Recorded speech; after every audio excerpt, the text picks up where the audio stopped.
I learned 9 languages. I was with Prana Canada. Then I basically worked, in Maruti for 3 years. My heart was not in engineering really. Got me into IIM Bangalore. I joined PwC. So after that was G Capital, ICICI Prudential, Max Hospitals. I need to now take the plunge. I was turning 50 and I said, it's time for my second innings. And that's how Prana Wellness happened.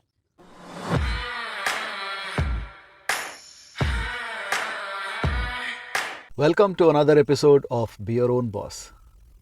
Today, we are recording this face-to-face session at a location in Dubai. And as you can see, we're in the middle of nature. If you can guess the location, comment below. And let's get started with the interview here. Our guest this week is Sumit Puri, the founder of Prana Wellness. In today's world, well, as of the time we are recording this video, today is the 9th of April 2023. So I don't know when you're watching this or when you're listening to this what the latest trend is, but as of today, the latest thing we're talking about is ChatGPT, right? AI, artificial intelligence. And on the other hand, what's the most important aspect of life? Health. Wellness. So here's Prana Wellness that connects wellness to artificial intelligence. How? We'll find that in the conversation with Sumit now. Sumit, thank you so much for taking our time. Thank you. And joining us here on the Be Your Own Boss podcast. Welcome to the show. Thank you. Thank you. Thank you for the opportunity. Really. So Sumit, let's start with your journey, your story here from the childhood. So tell us about your parents and your siblings, your environment back home at Sure. So I grew up in a very loving environment. My father was in the police, and we traveled some, I think, 8-9 states. I learned 9 languages, different states, and to me the biggest plus point for me was that he was my role model. You know, his philosophy in life was, if you can't help somebody, don't hurt anyone, and that's what he grew up with. And I kind of had to change and adapt to various states and various cultures and languages across India because he was traveling. Every 2 years, he was moving on. Yeah. And that taught you a lot, how to really become much more flexible and much more adjusting to situations. So I think it was an amazing environment. And my mom, she was a pillar of strength. She was a lawyer, but then she actually, left her job to kind of, nurture us. And she was also into teaching after that. But she really was the one who guided me on my journey as I moved in career. But both of them, I think they were extremely supportive. Growing up as a child, moving in different states, did you have aspirations back then that you would want to grow up and become an entrepreneur one day? Not really. I think at that time I was just keen. In some ways I was pretty good in writing. I got the top 1% students in the country in English. And I felt, it's great to basically just to write. And I got some amazing, accolades from my friends and my peers and my teachers. But, somewhere down the line in those years, I'm talking about early 80s, we really felt that if you don't do sciences, you're not bright enough. That was the kind of, environment around us. And after 10th, I got some 81% marks. Those days, 81% were good, actually. So I'm talking about quite some 86. And that time, it was quite good. I got into the top school that time in India, DPS, one of the top schools there. And everybody said sciences. That was what they said you should do. Yeah. So I kind of took the sciences path. I got into engineering. But I think it was never really that, those calls of entrepreneurship. It was more about doing what everybody told us to do. Yeah. And by the way, 81% is really good because I scored 57 in my 10th. So that's a comparison there. So Sumit, when you finished your engineering and after that, did you get into the corporate world or did you start something? So after finishing engineering, I actually worked for 4 years. I was with Canada in Mumbai. That is the place that taught me professionalism. How do you really survive? How do you manage despite the odds? An amazing spirit. We've been through multiple, situations. but the way they were resilient, the way they rose up after every, Mm. whatever tragedy or every small incident happened, that was an example to me. And then I basically worked, in Maruti for 3 years. So my parents asked me to come back. They said, "Look, I think we should probably get back to Delhi." Mm. And that's when I decided I had already cleared the All India exam for Maruti. Mm. So I wrote back to Maruti saying, "I'm sorry I didn't join you earlier, but if you could help me and allow me in." So they kind of accepted me, thankfully, because the letter was quite poignant, quite interesting for them. And they said, maybe this person deserves a break. So I came back and I basically worked for 3 years in Maruti. Mm. And I always used to say I want to do an MBA. Mm. That because my heart was not in engineering really. It was Mm. more about how do I really kind of maybe become in some ways more business oriented. A little bit of that, or at least do something much more. I would say both holistic. So I kind of was talking about MBA, and my father's boss, Mm. Inspector General IG of Police, he heard me a few times, and he said, "Sumit, I want to speak to you." And he called me in, and he said, "You keep telling me you want to do an MBA. What have you done about it?" I said, "Yeah." He said, "What have you done about it? Your CAT exam is 2 months away, Mm. and you better start studying." I was in Maruti 6 days a week, morning to evening, 12 hours. He said, "You better start working towards it, 2 hours every day. Come back home and start studying if you really want to do it. Otherwise, Okay. don't give me all this, MBA jazz." And that taught me a lesson. If you want to really pursue your dreams, you should go about it in a very, very structured and focused way. Yeah. And take action. And take action. Absolutely. Yeah. That 2 months really changed my life because I spent those 2 hours every day coming back, reading the past papers, working on my mistakes. I didn't have time to basically go through all the questions that I actually had. But I made sure every mistake I corrected. And that's how it got me into IIM Bangalore, Wow. after 2 months. And that's how the journey started. So you're an MBA from IIM Bangalore. Yeah. Wow. Thank you.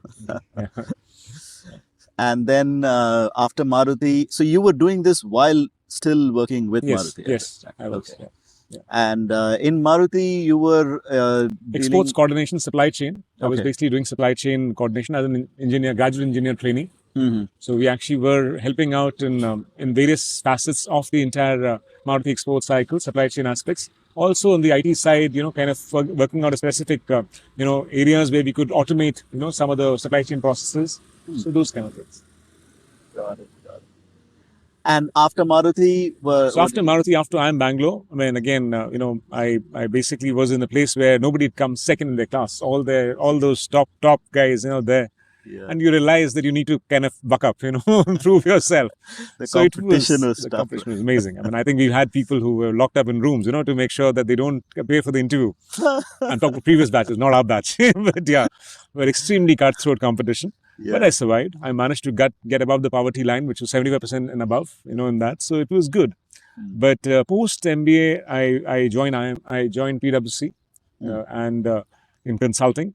I spent a couple of years there, and I was into multiple sectors. So again, exposure-wise, it was awesome. Yeah. Understanding that. And this was also in Delhi. This is also in Delhi, but the projects we used to go all over. So Right, Bangalore, Calcutta, multiple places. Okay. Mumbai. Yeah. Okay. So you were working in PwC. You're traveling to different places, and after that, then So after that was G Capital. I mean, I kind of got, in a way, told that please don't travel this much. You need to settle down, you need to get married. Like I said, I was opting for the safe choices, So I think I that time felt that maybe G is a good choice. I should just join in. That time, G Capital was coveted, extremely coveted. I remember at IIM Bangalore also, we had, they were paying the highest stipend, 50,000 rupees to an intern, which was amazing. And you also had a pre-placement offer possible there.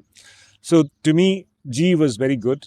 Again, I'm talking about way back. This was 2000. This is G Money, right? G Money. or G I kind of Capital, joined G Money at that time as a senior business analyst, and then grew up the ranks and became an associate vice president in a couple of years. And then the global digitization leader for enabling functions in GECIS, G Capital International Services, which had 9 COEs and operations in Hungary, Mexico, China, and US, besides India. So I basically was looking after digitization, collaboration. How do you really connect the various corporate COEs and the different countries and try and harmonize processes across? Yeah. So it was very interesting. I mean, you learned so much because G is an amazing training ground. in some sense, boundaryless, allows you to explore other functions, other businesses. So that was also education. But I think just to quickly, cut that long story short, I must say that 2005 we had this challenge of GE withdrawing its stake from India. That way they were becoming gen-packed. Nobody knew what lied in store. Right. And that's when my old boss and my old HR head, they called me to ICICI Prudential in Mumbai. Prudential. So that's how I joined insurance. That's how I got into insurance. And a 10 years journey with insurance in ICICI Prudential, then 6 years in Prudential in Indonesia. And really spent amazing time there. Outstanding way to understand culture when you stay in a different country. Yeah. An amazingly friendly country also that. So Southeast Asia, I've spent a lot of time there. Yeah. So total 10 years in insurance, and then of course hospitals, healthcare and wellness. Right. So the next 10 years have been in healthcare and wellness. So after insurance, you joined Max Hospitals. Max Hospitals. So I think the reason to join Max Hospitals was personal in some sense, because my father, he was basically he was a very fit person, but at the same time used to smoke 40 cigarettes a day. Stress, because police is a tough job. He was in top in the very disturbed states during our childhood. He allowed us to stay in Delhi for quite a few years while he was in the most disturbed states in the world. In India. So he was in Assam at that time, in the peak of the insurgency, in Punjab, in Mizoram, all kinds of places. Yeah. And he was managing there, but the stress was quite intense. Yeah. So he got kidney trouble, and they advised him dialysis. And I guess my brother at that time had got a great opportunity in UAE. And, I thought it is time for me to return back. We were just two sons. So I came back home to India. I did not have a job that time. And fortunately, by providence, I got through Max Hospital, because the CEO of Max Hospital, Mr. Rajat Mehta, and I still admire him. He actually mentioned, and he'd taken my interview 1 year before for Max Life Insurance to come in there. And I had declined after getting selected because he himself was moving to Max Healthcare.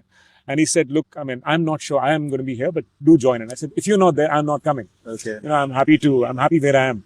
But then my father's situation happened. And I came back home. And when I came back, he said, I've heard you come back. Why don't you join Max Healthcare? And that's how my journey into hospitals started, because I never knew that we actually had such a large IT connect in hospitals, and how much we could improve, because they are much behind the curve in terms of automation compared to other sectors. So that's how the healthcare journey started. And we made Max the most digital hospital in the country. Wow. Amazingly, progressive, and support from the management is extremely good. So whether it was bike ambulance, which saved some 900 lives in a span of 8-10 months, where we had point of care diagnostics happening in the ambulance while the person is being transported to the emergency, heart attacks and all, you could save people there. Or that was Max Labs or home care. Huge amount of new innovation we did, in this telemedicine, etc. I'm talking about 2015-16, which it's not like COVID time. It was before. Yeah, it was. Those are the time we did some interesting innovations. I set up an innovation team. So outstanding achievements. And Max clearly, I think was in some ways a step ahead of others in terms of digital innovation and transformation. So that's what I was very proud to be a part of, and contributing a small bit to the same thing. So you have this, wide range of experience now, management consultancy to automobiles in the beginning, management consultancy, and then in healthcare sector, insurance. I think it's about 28 years. 28 years, yes. That's what I was thinking, like 25, 30 years, right? Yes. So during these times, did you feel somewhere that, you want to leave the corporate job and start something on your own? Were there any aspirations like that? So I think you always had an itch to contribute more meaningfully. Sometimes you did projects, but you did not know where your contribution went.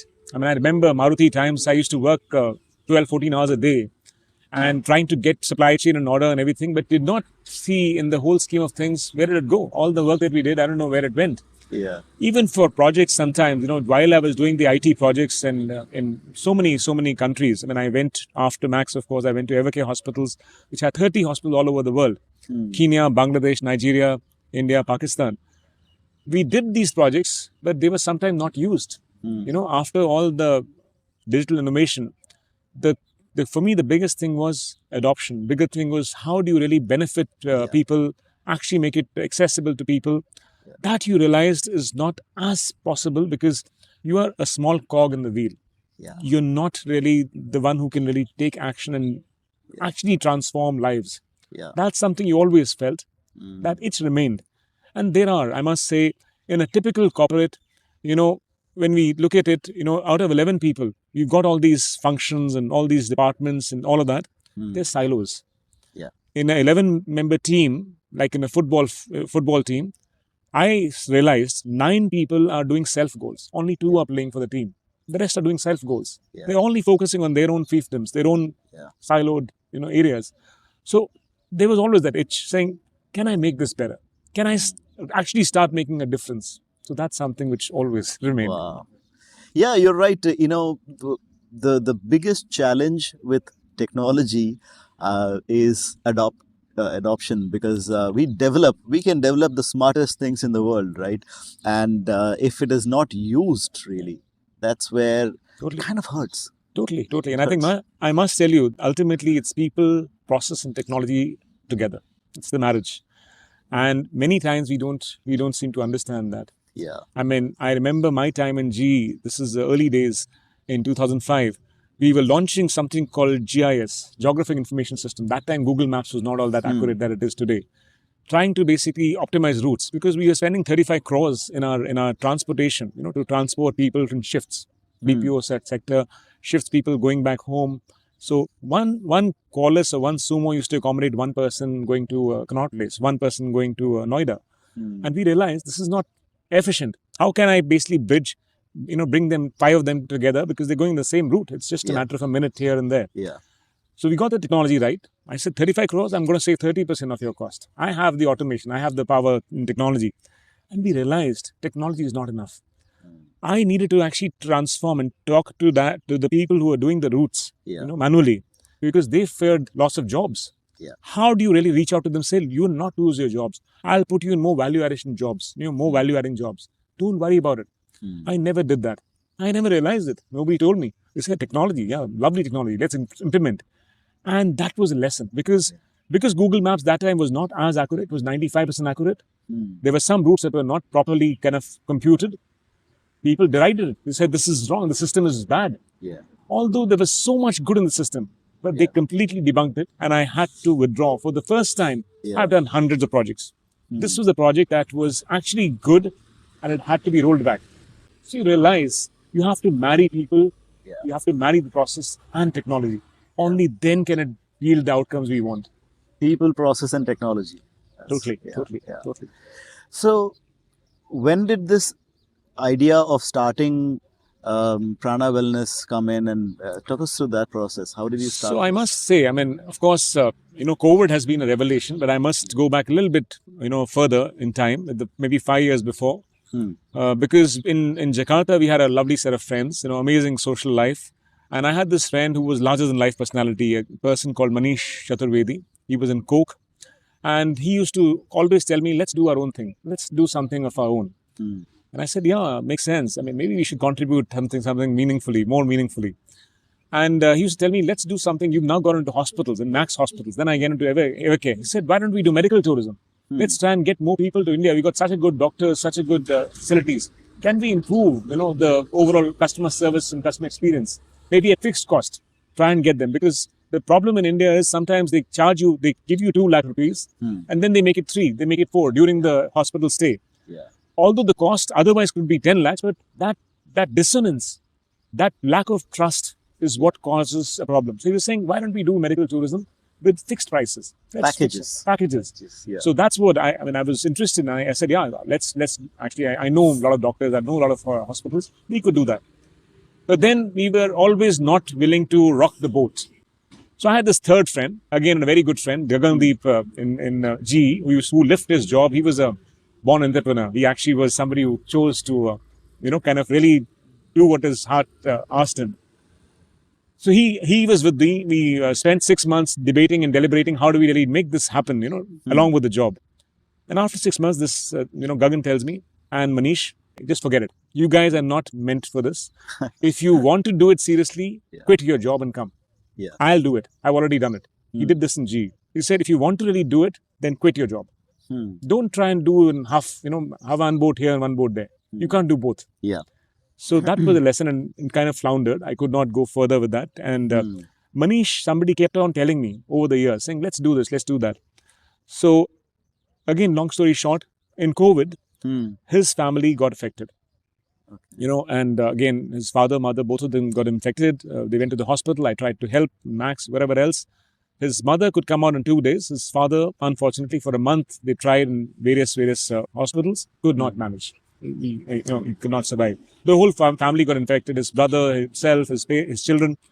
So he came after about 10 months. It was a very close family. He came in after 10 months to Dubai and said, I want a break. I want to just, relax. I said, yeah, sure, let's enjoy. And we had a great time for 10 days, in Dubai. He went back. A week later, I get a call from him. He said, I'm feeling disoriented. I don't know what the problem is.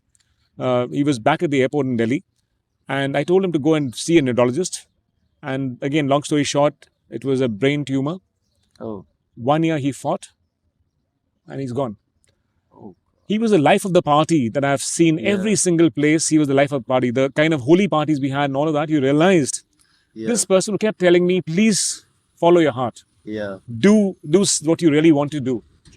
Be of help. Don't just get lost in the crowd. Yeah. That person is gone without leaving any imprint. Yeah. And that shook me up.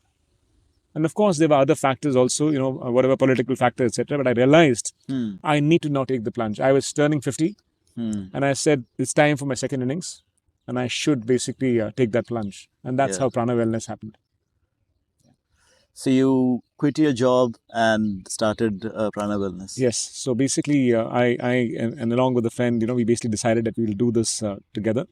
So we have two companies, Synergy Digital Solution, that is more for the consulting side, and Prana Wellness, which was where my heart was really. That was where I wanted to actually make a difference, which is about holistic wellness. Actually bringing back, nature, bringing back the origin of your health, and helping you transform your health in some sense.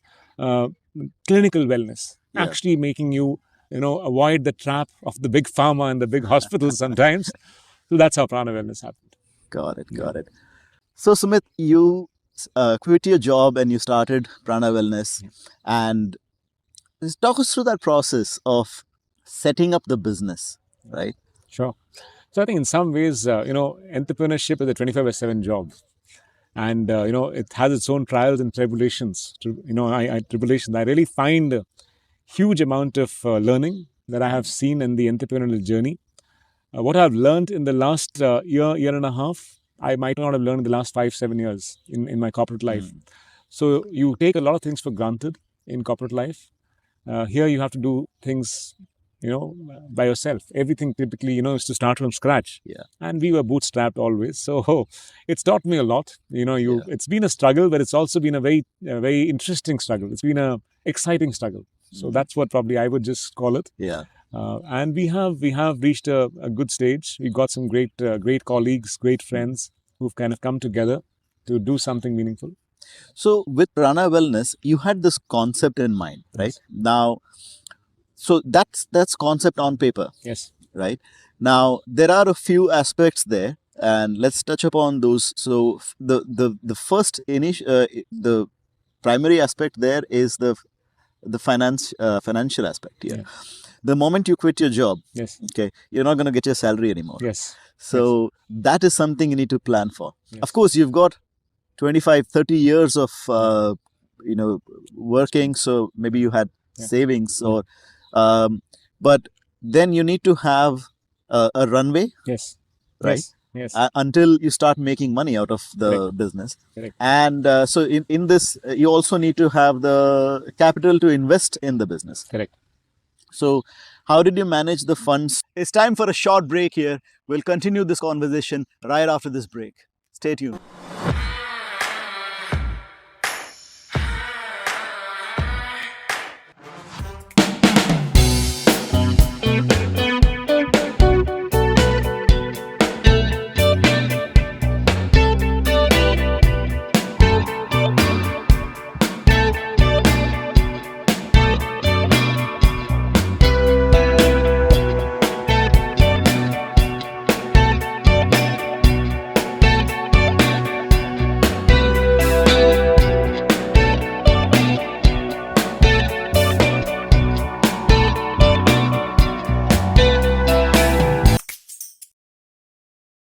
Yes, so it has its own share of trials and tribulations. Frankly, when we talk about going into entrepreneurship, you basically, have always been having a steady income, and suddenly the income is not there.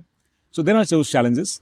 So what I have done is I basically did two companies, Prana Wellness and Synergy Digital Solutions, which was more to do with IT consulting.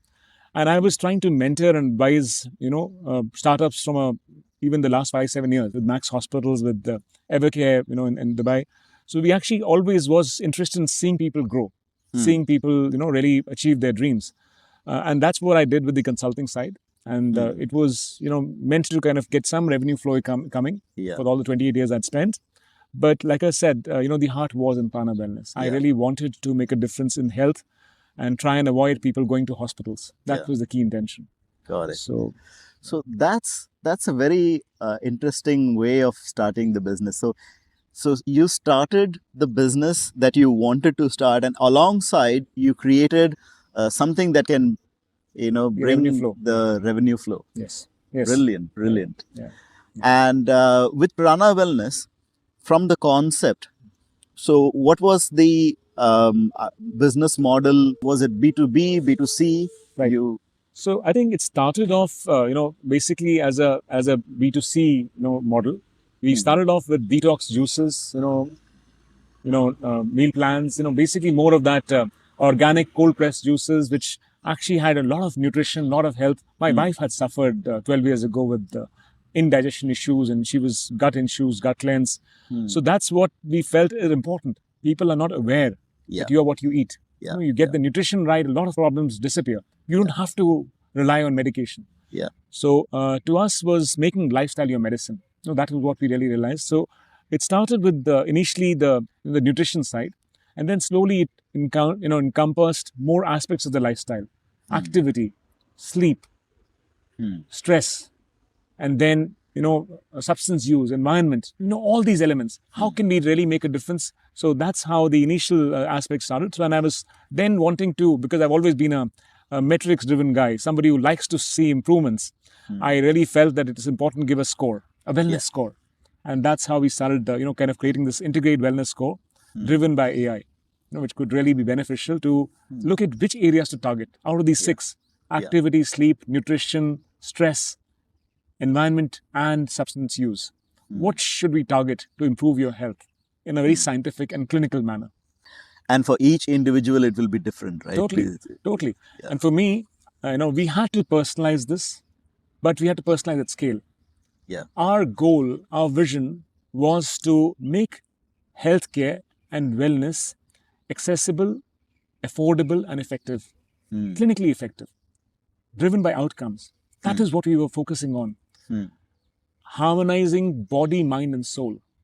Because if you basically look at it, we all were healthier earlier, right? Our forefathers, they were all healthier. Yeah. We have taken up so much stress. And WHO tells us 1 in 4 people is already clinically depressed. Yeah. And 1 in 3 is going to be clinically depressed by 2030. Is this the kind of life we really want to leave for our children? So to me, that was the start point. And we were trying to talk about holistic wellness.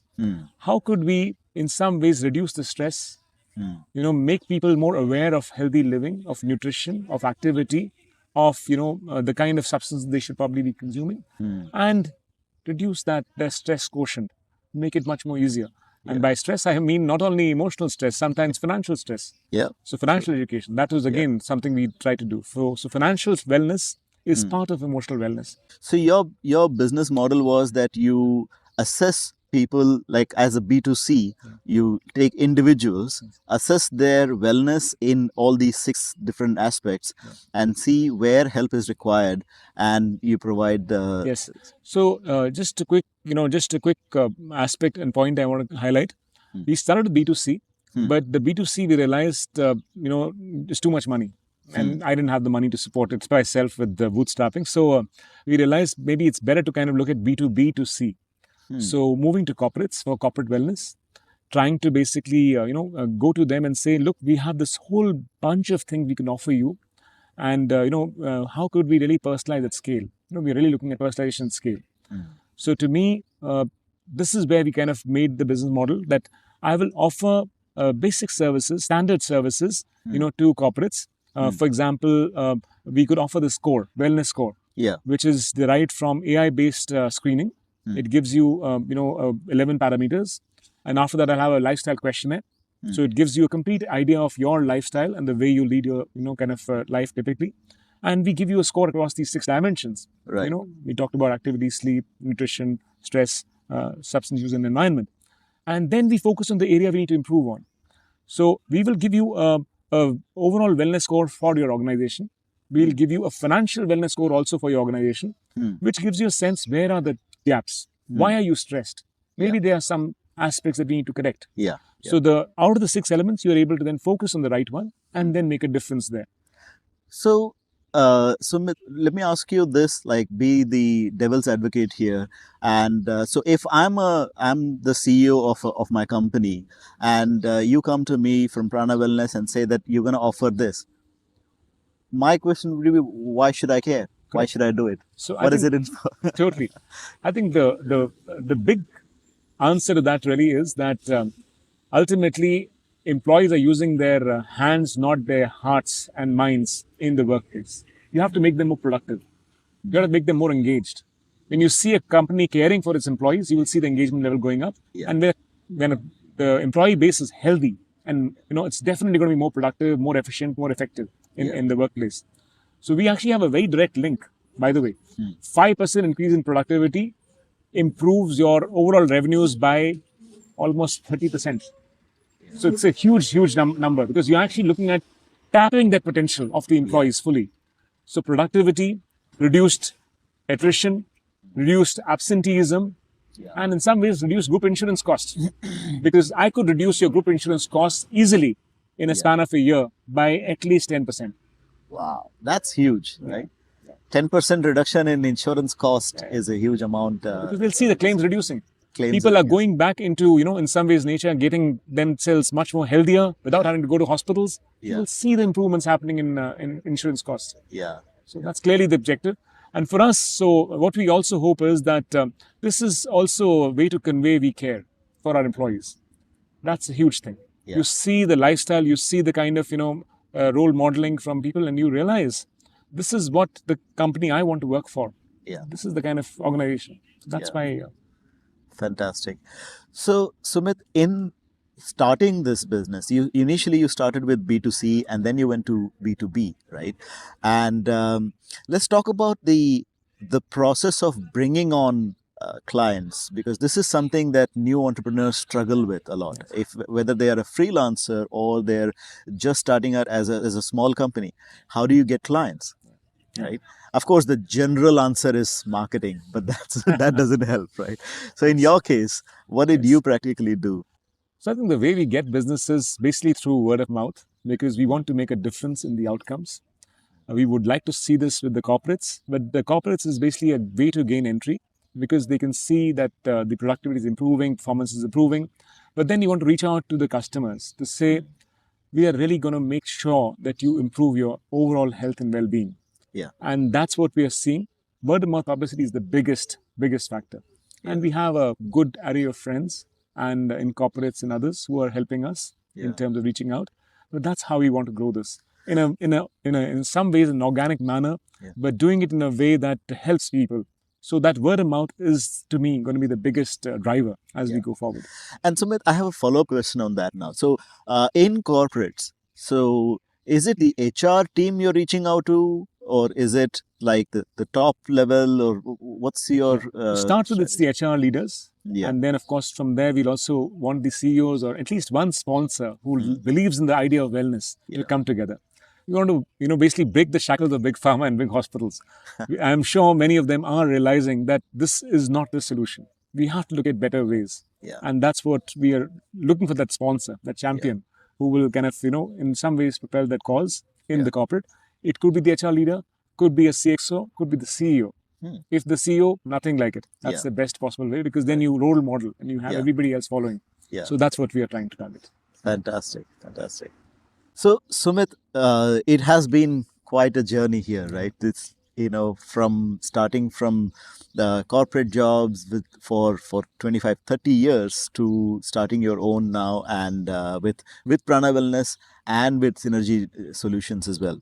For someone who's just starting now or in the entrepreneurship journey, right, with someone who's already in their job and they just want to start their own business, what would be your top three advice to them? First is follow your heart, don't follow the herd. Second advice I will give is be prepared for a long struggle. You will be requiring to basically, kind of fight it out. Have patience. Don't be too worried. Things the end is near. You always see the light at the end of the tunnel. And third, believe in yourself. Always believe in yourself. And you're here to serve. You're here to make a difference in this world. Respect that the kind of potential you have. Believe in yourself, and go and get that that dream that you actually have always aspired for. So that's the other piece. I'll say. Wow, well said, well said. And I like the way you put it. Follow your heart, not the herd. Really, that's important. And Sumit, now when you look back at this your entire journey, your personal journey here, right? Who would you like to give the credit to for your success? I think I would definitely see it's a combination of course my parents, the support that we got from my wife. She was into nutrition. She actually also impelled me and taught me quite a few things about lifestyle. I would say it's the combination of our friends and family which basically help you. It's your ecosystem, your support, your anchor. They help you, get anchored and help you actually pursue your heart. So to me, that's been an amazing blessing. They've been a pillar of support always. I mean, the money is not coming in the beginning, but they're happy. They're saying, "Look, do what you want to do." Wow, that's a huge, kind of source of support. That support they give and say that yes, we are with you. Absolutely, Yeah. absolutely. Talking of family, Sumit, what's your way of leisure with the family? Because work is always there, right? There is there, and too much work, not enough play is not good, right? So definitely, there is you take out some time for leisure. What's your way of rejuvenating? I actually love movies. I love music. I love sports. So we typically, of course, do a lot of these things together. But beyond this, I'm also big time into spirituality. So, Sumit, one final question as we come to conclude here. What's the best way that the viewers, the listeners can reach out to you, those among the listeners who are in HR, in corporate, or individuals who would like to benefit from the services that you provide? Right. So we basically are, going to be posting our Insta handle here. And also, we are at info@pranawellnessai.com. So if anybody wants to reach out, just send an email to info@pranawellnessai.com, and we'll also be sharing a Prana Wellness Insta handle. And that's what probably will be extremely useful for us. And I think you will really enjoy every moment that you basically spend in this holistic wellness experience. Fantastic, fantastic. Sumit, thank you so much for taking our time, and it was such a wonderful conversation. Thanks for your time. Thank you so much. Such an absolutely wonderful job you're doing, and I must commend you for the kind of amazing work you've done. Thank you. Thank you. Thank you. So, ladies and gentlemen, boys and girls, that was Sumit Puri, the founder of Prana Wellness AI, and you're watching and listening to the Be Your Own Boss podcast.